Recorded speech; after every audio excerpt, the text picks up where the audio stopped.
प्रशासन आणि सत्ताधाऱ्यांचा नियोजन शून्य कारभार असल्यावरती प्रकल्पाची कशी वाट लागते आणि लोकांचा कर कसा पाण्यात जातो हे पिंपरी चिंचवडकर अनुभवतात। नेमकं काय होतंय पिंपरी चिंचवडमध्ये जाणून घेऊयात।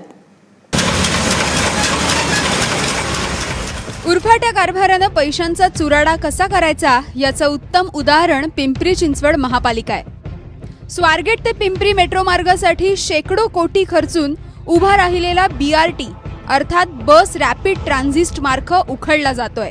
महत्त्वाचं म्हणजे मेट्रोचा मार्ग नेमका कसा असणार हे स्पष्ट नसतानाच हा पराक्रम सुरू आहे। BRT कोट्यवधी रुपये या शहरातल्या जनतेचे कररूपी मिळालेल्या मिळकतीतून खर्च करून हा जो BRT रोड सुरू झाला, आजपर्यंत तो चालू नसताना देखील मागचे काही महिने तो बंदच आहे। झाल्यापासून तो आजपर्यंत बंदच आहे, त्याचा नागरिकांना कुठेही वापर करता नाही आला। परंतु मेट्रोच्या नावाखाली परत त्याला खोदण्याचं काम सुरुवात झालं। जी मेट्रो पिंपरी चिंचवड शहराला ऑलरेडी अर्धवट आहे, नाशिक फाट्यावर काय सोल्युशन, असे अनेक प्रश्न अनुत्तरित आहेत। आता BRTचं काय झालं तेही ऐका। लोकांचा विरोध असतानाही पिंपरी चिंचवडमध्ये BRT मार्ग उभा राहिला। मागच्या 1.5 वर्षात यावरून एकही बस धावली नाही। पुणे महापालिकेने याआधी उभारलेले BRT मार्ग बंद करण्याची नामुष्की ओढवली होती, मात्र तरीही पिंपरी चिंचवड महापालिकेनं त्यापासून धडा घेतलेला नाही आणि लोकांचा कररूपी पैसा हकनाकपणे मातीमोल केला।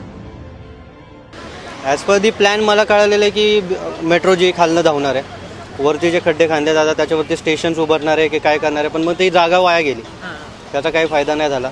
त्याच्याने अजून एवढंच भर पडली की तिथं ट्रॅफिक वाढलं। तुम्हाला पावसाळ्यामध्ये खड्डे परत तोच त्रास, परत काहीतरी टेंडर पास होणार, ते डांबरीकरण करणार, परत तीच अगेन टॅक्सेसवर टॅक्सेस आपल्याला वाढत जातील। आता गेल्या 3 वर्षापासून BRT बांधलं आहे, पण त्याच्यावर काय बस वगैरे काही चालली नाही आहे। आणि आता मेट्रोचं झालं आहे, पण मेट्रोचं मला वाटत नाही की अजून 5-6 वर्षापर्यंत हे पूर्ण होईल। ह्याच्याने होणार काय की जास्त ट्रॅफिक वाढेल, ॲक्सिडेंटचे चान्सेस होतील, किंवा तेच आहे की जास्त ट्रॅफिकमुळे अजून प्रॉब्लेम होईल लोकांना। शक्यतो सामान्य लोकांना जास्त प्रॉब्लेम होणार, अजून काय नाही आहे। सत्ताधारी भाजपला मात्र याचं काही सोयरसूतक नाही। वाहतूक व्यवस्थेसाठी थोडाफार त्रास आणि नुकसानही सहन करा असं चक्क महापौरच म्हणतात।